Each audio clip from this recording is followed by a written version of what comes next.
Hello hi welcome back to Simos engineering world. നമ്മൾ പറയാൻ പോകുന്നത് നമുക്ക് ഇന്നൊരു ഡാറ്റ എക്സ്പോർട്ട് ചെയ്തിട്ട് ഒരു ഡാറ്റയിൽ തന്നെ നമുക്ക് ഒരുപാട് ഗ്രാഫ് വരയ്ക്കാം, അതേപോലെ തന്നെ അതെങ്ങനെ ഫിൽറ്റർ ചെയ്യാം എന്നൊക്കെ നോക്കാം. ഇത് വളരെ അഡ്വാൻസ്ഡ് ആയിട്ടുള്ള ലെവലിലാണ് കേട്ടോ ഞാൻ നോക്കുന്നത്. ആദ്യം നമുക്ക് ഡാറ്റ എങ്ങനെ ഇങ്ങോട്ട് ഇടാമെന്ന് നമുക്ക് ഓൾറെഡി അറിയാവുന്ന കാര്യം തന്നെയാണ്. ഡാറ്റ എങ്ങനെ എക്സ്പോർട്ട് ചെയ്യാം, നമുക്ക് ചെയ്യാൻ പറ്റുന്ന കാര്യങ്ങൾ പറഞ്ഞാൽ നമുക്ക് ഗെറ്റ് മോർ ഡാറ്റ എന്നുള്ള ഓപ്ഷൻ എടുക്കാം, അല്ലെങ്കിൽ മുകളിൽ ഗെറ്റ് ഡാറ്റ എന്നുള്ള അവിടെ ഒരുപാട് ഇതുണ്ട്, ഓപ്ഷൻസ് ഉണ്ട്, അങ്ങനെ എടുക്കാം. അല്ലെങ്കിൽ എക്സലിൻ്റെ സിമ്പിൾ ഉണ്ടല്ലേ, അവിടെയും എടുക്കാം. നമുക്ക് ഒരുപാട് ഓപ്ഷൻസ് ഉണ്ട്. എങ്ങനെ വേണമെങ്കിലും നമുക്ക് ഡാറ്റ അതിലോട്ട് എക്സ്പോർട്ട് ചെയ്തിടാമെന്ന് ഞാൻ പറഞ്ഞിട്ടുണ്ടായിരുന്നു. ആ ഡാറ്റ ഉപയോഗിച്ചിട്ട് ഒരു ഗ്രാഫും നമ്മൾ പ്ലോട്ട് ചെയ്തിട്ടുണ്ടായിരുന്നു കഴിഞ്ഞ സെക്ഷനിൽ. ഇന്ന് നമ്മളൊരു ഗ്രാഫ് മാത്രമല്ല, ഒരുപാട് ഗ്രാഫും അതേപോലെ തന്നെ ഒരു സ്ലൈസർ എന്ന് പറയുന്നത് എന്താണെന്നൊക്കെ നമുക്ക് നോക്കാം. അതിൻ്റെ ഇമ്പോർട്ടൻസ് എന്തൊക്കെയാണ് എന്ന് ഇന്നത്തെ സെക്ഷനിലോട്ട് നമുക്ക് പറയാം. സോ ഫസ്റ്റ് ഓഫ് ഓൾ നമ്മൾ ഡാറ്റയെ ഇങ്ങോട്ടേക്ക് എക്സ്പോർട്ട് ചെയ്യാം. അതിനുശേഷം നമ്മൾ കഴിഞ്ഞ ക്ലാസ് പറഞ്ഞിട്ടുണ്ടായിരുന്നു, അതുകൊണ്ടാണ് ഞാൻ അതൊന്നും എക്സ്പ്ലെയിൻ ചെയ്യാത്തത് കേട്ടോ. അതിനുശേഷം ഇതേപോലെ ഡാറ്റ കിട്ടും. അതിൽ നിന്ന് നമുക്ക് വേണ്ട ഏത് ഗ്രാഫാണോ, ഏത് ടൈപ്പ് ഓഫ് ഗ്രാഫാണോ അത് നമുക്ക് എന്ത് ചെയ്യാം, അവിടെ പോയിട്ട് എടുക്കാം. അത് ഒരുപാട് ടൈപ്പ് ഓഫ് ഗ്രാഫ്സ് ഉണ്ട്, പൈ ഉണ്ട്, എല്ലാം ഒരുപാട് ബാർ ചാർട്ട്, അതങ്ങനെ നമ്മൾ എക്സലിൽ യൂസ് ചെയ്യുന്നതിൻ്റെ അതേപോലെ തന്നെ വെറൈറ്റി ഓഫ് ഓപ്ഷൻസ് ഇവിടെ അവൈലബിൾ ആണ്. നമ്മളിപ്പോൾ സാധാ ഒന്നെടുത്തു. ഇനി നമ്മൾ ചെയ്യാൻ പോകുന്നത് ഇതിലോട്ട് നമ്മൾ ഡാറ്റ ഇങ്ങോട്ടേക്ക് എക്സ്പോർട്ട് ചെയ്യാൻ ചെയ്യുന്നത് കേട്ടോ. ഇങ്ങനെ ഒന്നെങ്കിൽ ഡ്രാഗ് ചെയ്തിടാം, അല്ലെങ്കിൽ വൈ ആക്സിസ് എക്സ് ആക്സിസ് എന്ന് കണ്ടോ അതിലോട്ട് ഡ്രാഗ് ചെയ്തിട്ടിടാം. ഒന്നെങ്കിൽ ഡയറക്റ്റ് ഇങ്ങോട്ടേക്ക് ഡ്രാഗ് ചെയ്യാം, അല്ലെങ്കിൽ എന്ത് ചെയ്യാം, ആ എക്സ് ആക്സിസ് വൈ ആക്സിസ് എന്നിലോട്ട് ഡ്രാഗ് ചെയ്തിട്ട് ഇടാം. ഇത് രണ്ട് ഓപ്ഷനാണ്. നമുക്ക് രണ്ടും എന്താ പറയുക, ഏതാണോ നിങ്ങൾക്ക് ഇഷ്ടപ്പെട്ടത് അത് നമുക്ക് ചൂസ് ചെയ്യാം. ഇതിപ്പോൾ ഡ്രാഗ് ചെയ്തിടുമ്പോൾ ചിലപ്പോൾ എക്സും വൈ ഒക്കെ അങ്ങോട്ടും ഇങ്ങോട്ടും മാറി എന്ന് വരാം. ചിലപ്പോൾ അതൊരു നമുക്കൊരു ബുദ്ധിമുട്ടുണ്ടാക്കാം. പക്ഷേ ഇൻ കേസ് ഞാൻ റെക്കമെൻഡ് ചെയ്യുന്നത് നമ്മൾ വൈ ആക്സിസ് എക്സ് ആക്സിസിലോട്ട് ഡയറക്റ്റ് ഇടായിരിക്കും നല്ലത്. സോ അതാണെങ്കിൽ നമുക്ക് ഒരു കൺഫ്യൂഷൻ ഉണ്ടാവില്ല. സോ ഇത് കഴിഞ്ഞ ശേഷം നമുക്ക് എന്ത് ചെയ്യേണ്ടത്, ഇത് ഇവിടെ ഒരു ഗ്രാഫ്, ഇവിടെ ഓട്ടോമാറ്റിക്കലി ഒരു ഗ്രാഫ് പ്ലോട്ടായി വരും. ഇങ്ങനെ ഗ്രാഫ് പ്ലോട്ടായി വരും. ഈ ഗ്രാഫിൻ്റെ കളറൊക്കെ നമുക്ക് മാറ്റാം. വിഷ്വലൈസിൽ പോയാൽ നമുക്ക് കളറൊക്കെ ചേഞ്ച് ചെയ്ത് കൊടുക്കാം. അതേപോലെ തന്നെ ഇനി ചെയ്യാൻ പോകുന്നത്, ഞാനിതിൻ്റെ കളറൊക്കെ മാറ്റിയിട്ട് നിങ്ങൾക്ക് കാണിച്ചു തരാം. അതിനുശേഷം നമ്മളിനി പോകാൻ പോകുന്നത് കുറച്ചുകൂടി അഡ്വാൻസ് ലെവലിലോട്ടാണ് കേട്ടോ.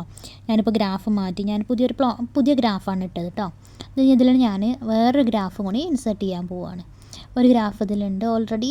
ഇതേപോലെ തന്നെ ഒരു ഗ്രാഫും കൂടി ഞാനിതിലോട്ട് ഇൻസേർട്ട് ചെയ്യുകയാണ്. വേറെ ടൈപ്പ് ഓഫ് ഗ്രാഫ് ഏതെങ്കിലും ഒരു ഗ്രാഫ് എടുക്കുകയാണ്. ആ ഗ്രാഫിലോട്ട് ഞാൻ ഇതേപോലെ രണ്ട് വാല്യൂസ് ഏതെങ്കിലും എക്സിലും വൈയിലും ആസ് സൂട്ടബിൾ നമുക്കിത് വേണമെങ്കിൽ ഇനിയും ഡാറ്റ ഇങ്ങോട്ടേക്ക് എക്സ്പോർട്ട് ചെയ്യാം, നമുക്ക് ഇങ്ങോട്ടേക്ക് കൊണ്ടുവരാം. അല്ലെങ്കിൽ മുകളിൽ കണ്ടില്ലേ എക്സ്ട്രാ ഡാറ്റ എന്നുള്ളൊരു ഓപ്ഷന്, ആ നമുക്ക് എൻ്റർ ഡാറ്റ അവിടെ നമുക്ക് എൻ്റർ ചെയ്തും കൊടുക്കാം. അങ്ങനെയും നമുക്ക് ഡാറ്റയെ ഇങ്ങോട്ടേക്ക് കൊണ്ടുവരാം. ഞാനിപ്പോൾ ഇത് തൽക്കാലം നമ്മൾ ഗ്രാഫിൽ ഉപയോഗിച്ചിട്ട് ഒരു ഗ്രാഫ് കൂടി പ്ലോട്ട് ചെയ്യാൻ വേണ്ടിയിട്ടാണ് നോക്കുന്നത്. ഏത് വേണ്ടത്, ഇപ്പോൾ നമുക്ക് ഒരുപാട് ഡാറ്റാസ് ഉണ്ടാവും, ഒരു 1-2 ഡാറ്റാസ് ആവില്ല. So multiple type of datas ഉണ്ടെങ്കിൽ നമുക്ക് ഒരു ഗ്രാഫ് ഒന്നും ആവില്ല അവിടെ യൂസ് ചെയ്യുന്നത്. വെറൈറ്റി ടൈപ്പ് ഓഫ് പൈ ഉണ്ടാവും, ബാർ ഉണ്ടാവും, അല്ലെങ്കിൽ ലൈൻ ഉണ്ടാവും. ഇപ്പോൾ നമുക്കൊരു കസ്റ്റമർ അല്ലെങ്കിൽ നമ്മളെ ബിസിനസ് അതിനെ കാണിക്കാൻ വേണ്ടിയിട്ട്. അപ്പോൾ നമ്മൾ നെക്സ്റ്റ് ഇതും ആഡ് ചെയ്താൽ അങ്ങനെ ഓരോ ചാർട്ട്, എത്ര നമ്പേഴ്സ് ഓഫ് ചാർട്ടും ആണെങ്കിലും നമുക്ക് ഒരു BIയിൽ നമുക്ക് ഇൻക്ലൂഡ് ആക്കാം. ഈ ഒരു ടൈപ്പ് ഓഫ് ചാർട്ടല്ല, പൈ ചാർട്ടാക്കാം. ഇതിലൊക്കെ എന്താ ഡാറ്റാസ് വേണ്ടതെന്ന് വെച്ചാലൊക്കെ നമുക്ക് ആഡ് ചെയ്ത് കൊടുക്കാം. അതിൽ ഡയറക്റ്റ് ആഡ് ചെയ്യാം, അല്ലെങ്കിൽ എന്ത് ചെയ്യാം, ഞാൻ പറഞ്ഞില്ലേ എക്സ് ആക്സിസിലും വൈ ആക്സിസിലും കൂടെ. പൈ ചാർട്ടാണെങ്കിൽ ഡയറക്റ്റ് നമുക്ക് ഏതാണോ വേണ്ടത് ആ ഒരു ഡാറ്റ നമുക്ക് ഇവിടെ കിട്ടും. സോ ഇത്രയും വളരെ എളുപ്പത്തിൽ തന്നെ നമുക്ക് പവർ BIയിൽ ഒരു വിഷ്വലൈസേഷൻ ചെയ്തെടുക്കാവുന്നതേ ഉള്ളൂ. ഇനി ഞാൻ പറയാൻ പോകുന്നത് എന്താ വെച്ചാൽ, ഇതിൻ്റെ എഡിറ്റിങ് സാധാരണ നമ്മൾ ജസ്റ്റ് ക്ലിക്ക് ചെയ്യുമ്പോൾ തന്നെ നമുക്ക് ഒരുപാട് ഓപ്ഷൻസ് അവൈലബിൾ ആണ്. അതിൽ വിഷ്വലൈസേഷനിൽ പോയിട്ട് ആണ് നമ്മൾ എല്ലാം എഡിറ്റ് ചെയ്യുക. കഴിഞ്ഞ പ്രാവശ്യം നമ്മൾ ചെയ്തില്ല, അതേപോലെ തന്നെയാണ് എല്ലാം എഡിറ്റ് ചെയ്യുക. സോ ഇതിൽ മെയിനായിട്ട് ഇമ്പോർട്ടൻ്റ് ആയിട്ട് വരുന്നത് സ്ലൈസേഴ്സാണ്. സ്ലൈസേഴ്സിനെ കുറിച്ച് നമുക്ക് ഇന്ന് ഈ സെക്ഷനിൽ പറയാം. ഇതിപ്പോൾ ഞാൻ ഈ ഒരു ഡാറ്റാസിനെ ഞാൻ പ്രോപ്പറായിട്ട് അറേഞ്ച് ചെയ്ത് വെക്കുകയാണ് ചെയ്യുന്നത്. പ്രോപ്പറായിട്ട് അറേഞ്ച് ചെയ്തതിന് ശേഷം നമുക്കിതിൽ മാറ്റങ്ങൾ വരുത്താം. എന്തൊക്കെ മാറ്റങ്ങൾ വരുത്താം, കളറിൽ മാറ്റങ്ങൾ വരുത്താം, അതേപോലെ അതിൽ എഴുതിയിട്ടുള്ള ടെക്സ്റ്റിലെ മാറ്റങ്ങൾ വരുത്താം. ഇതിപ്പോൾ ഞാൻ സ്ലൈസേഴ്സ് ആഡ് ചെയ്തു. സ്ലൈസേഴ്സ് ആഡ് ചെയ്തിട്ട് എന്താണ് നമുക്ക് വേണ്ടത് ആ ഒരു സ്ലൈസേഴ്സിൻ്റെ എന്തിനെ വെച്ചിട്ടാണ് നമുക്ക് സോർട്ട് ചെയ്യേണ്ടത്. ഇപ്പോൾ ഞാനിതിൽ ഐറ്റംസ് വെച്ചിട്ട് സോർട്ട് ചെയ്തു. ഇത് നമുക്കിങ്ങനെ ഒന്ന് ടിക്ക് ചെയ്യുമ്പോൾ ആ ഒരു പെർട്ടിക്കുലർ ഐറ്റംസ് മാത്രം സെലക്ട് പോകുന്നത് കാണാം. അങ്ങനെയാണ് എല്ലാം നമുക്ക് സെലക്ട് ചെയ്തിട്ട് ഓരോന്നായിട്ട് അതിൻ്റെ പർട്ടിക്കുലറായിട്ട് ആ ഒരു സാധനത്തിൻ്റെ ബാർ ചാർട്ടോ അല്ലെങ്കിൽ ഏത് ചാർട്ടാണോ നമുക്ക് കാണേണ്ടത് ആ ഒരു പെർട്ടിക്കുലർ ചാർട്ടിൻ്റെ ഡാറ്റ നമുക്ക് അവൈലബിളായി കിട്ടും.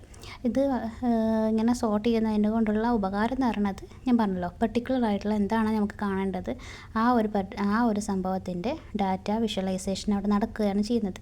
ഇനിയിപ്പോൾ ഈ ഡാറ്റ ഇതൊക്കെ ഒന്ന് പ്രോപ്പറായിട്ട് അറേഞ്ച് ചെയ്തതിന് ശേഷം നമുക്കിതിനെ ഇങ്ങനെയല്ലാതെയും നമുക്ക് സ്ലൈസേഴ്സ് വെക്കാം. സ്ലൈസേഴ്സ് ഇപ്പോൾ ടൈലായിട്ടും നമുക്ക് വെക്കാം. ടൈലാണ് കുറച്ചുകൂടി അട്രാക്റ്റീവ് ആയിട്ടുള്ള അതായിട്ട് നമുക്ക് തോന്നാം. എന്താണോ നിങ്ങളെ കൺസേൺ അത് വെച്ചിട്ട് നമുക്ക് അത് യൂസ് ചെയ്യാം. ഇതിപ്പോൾ ഞാൻ ഇതേപോലെ ഓരോന്നും സെലക്ട് ചെയ്തതിനനുസരിച്ചിട്ട് ഇതും മാറി കിട്ടും. ഇതിലൊക്കെ നമുക്ക് പോകേണ്ടത് എഡിറ്റ് ചെയ്യേണ്ട ഭാഗം ഏതാണ് നിങ്ങൾക്ക് നന്നായിട്ട് അറിയാമല്ലോ. ആ ഒരു പർട്ടിക്കുലർ തിങ് ഇപ്പോൾ ഒരു ബാർ ചാർട്ടോ അല്ലെങ്കിൽ സ്ലൈസറോ സെലക്ട് ചെയ്യുമ്പോൾ കാണുന്ന വിഷ്വലൈസേഷനിൽ കാണുന്ന എഡിറ്റിംഗ് സെക്ഷനിൽ പോയാൽ നിങ്ങൾക്ക് എന്ത് വേണമെങ്കിലും എഡിറ്റിംഗ് ചെയ്യാം കേട്ടോ. അതിപ്പോൾ നിങ്ങൾക്ക് കളർ ആയിക്കോട്ടെ, ടെക്സ്റ്റ് ആയിക്കോട്ടെ, ഫോണ്ട്, അങ്ങനെ എവറിത്തിങ് വി ക്യാൻ സെലക്ട്. ഇതിപ്പോൾ ഈ ഒരു ഡാറ്റാനെ ഞാനിപ്പോൾ പ്രോപ്പറായിട്ട് അറേഞ്ച് ചെയ്തിട്ടുണ്ട്. എല്ലാം സെറ്റാണ്. ഞാൻ ബാർ ചാർട്ടും പൈ ചാർട്ടും ഒക്കെ ഉണ്ടാക്കിയിട്ടുണ്ട്. സ്ലൈസേഴ്സ് വെച്ച് ഫിൽറ്റർ ചെയ്യാൻ പറ്റുന്നുണ്ട്. Everything is ready. ഇതൊരു എന്താ പറയുക, basic level of presentation visualisation എന്ന് പറയാം. ഈ ഒരു വിഷ്വലൈസേഷൻ്റെ ഭാഗമായിട്ട് നമുക്ക് ഇതിപ്പോൾ സിമ്പിളായിട്ട് കേട്ടോ ഞങ്ങൾക്ക് പറഞ്ഞു തന്നത്. നിങ്ങൾക്ക് ഈ ഒരു വിഷ്വലൈസേഷൻ എന്ന് പറയുന്നത് വളരെ സിമ്പിളായിട്ട് തന്നെ നമുക്ക് ചെയ്തെടുക്കാം. ഇനി ഇതിൽ മെയിനായിട്ട് വരുന്നത് ഞാൻ പറഞ്ഞല്ലോ, ഓരോന്ന് സെലക്ട് ചെയ്യുന്നതിനനുസരിച്ചിട്ട് നമുക്കിപ്പോൾ അതിൻ്റെ ഡീറ്റെയിൽസ് കിട്ടും. പിന്നെ ഒരു ചാർട്ട് അല്ലെങ്കിൽ ഇപ്പോൾ സ്ലൈസർ ചാർട്ട് ചെയ്തിട്ട് വിഷ്വലൈസേഷനിൽ പോയാൽ നമുക്ക് എഡിറ്റിംഗ് ഓപ്ഷനിൽ എല്ലാവിധ എഡിറ്റിങ്ങും നടത്താം. ഇപ്പോൾ ഈ ഒരു കണ്ടോ, എക്സ് ആക്സിൽ എഡിറ്റിംഗ്, വൈ ആക്സിൽ എഡിറ്റിംഗ് ഒക്കെ ചെയ്യാൻ പറ്റും. ഇപ്പോൾ ടൈറ്റിൽ മാറ്റി കൊടുക്കാം, അല്ലെങ്കിൽ എന്താ പറയുക, ആ ഒരു ബ്രഷിൻ്റെ ചിഹ്നം കണ്ടില്ലേ, ആ ബ്രഷിൻ്റെ ചിഹ്നത്തിൽ ക്ലിക്ക് ചെയ്താൽ എന്താണോ നിങ്ങൾക്ക് മാറ്റം വരുത്തേണ്ടത് ആ ഒരു ഇതും അവൈലബിളാണ്. പിന്നെ വ്യൂവിൽ പോയാൽ നമുക്ക് നമ്മൾക്കിപ്പോൾ കാണുന്ന രീതി മാറ്റാം. അതിൽ തീം സെലക്ഷൻ ഉണ്ട് കേട്ടോ. ഞാനിപ്പോൾ ജസ്റ്റ് ഒന്ന് കാണിച്ചു തരാം. ഇതിപ്പോൾ നമുക്ക് ജസ്റ്റ് ആ ഒരു ഇതിൽ പോകുമ്പോൾ പല ടൈപ്പ് ഓഫ് എന്താ പറയുക വ്യൂസ് അവൈലബിളാണ്. പല തീംസിൽ അവൈലബിളാണ്. അല്ലെങ്കിൽ നമുക്ക് വേണ്ട തീംസ് ഏതാണോ അത് നമുക്ക് ക്രിയേറ്റ് ചെയ്ത് കൊടുക്കാം. ഇപ്പം നമുക്കുണ്ടോ, ഇതൊരു നല്ല അട്രാക്റ്റീവ് ആയിട്ടുള്ള ഒരു ബ്ലാക്കും യെല്ലോയും അതേപോലെ തന്നെ ബ്ലൂവും തമ്മിലുള്ള ഒരു കോംബോ. ഇതേപോലെ ഫിൽറ്റർ നോക്കുമോ. അപ്പോൾ ഫിൽറ്റർ നോക്കുമ്പോൾ ഇതേപോലെ നമുക്ക് ഇനി അടുത്ത സെഷനിലും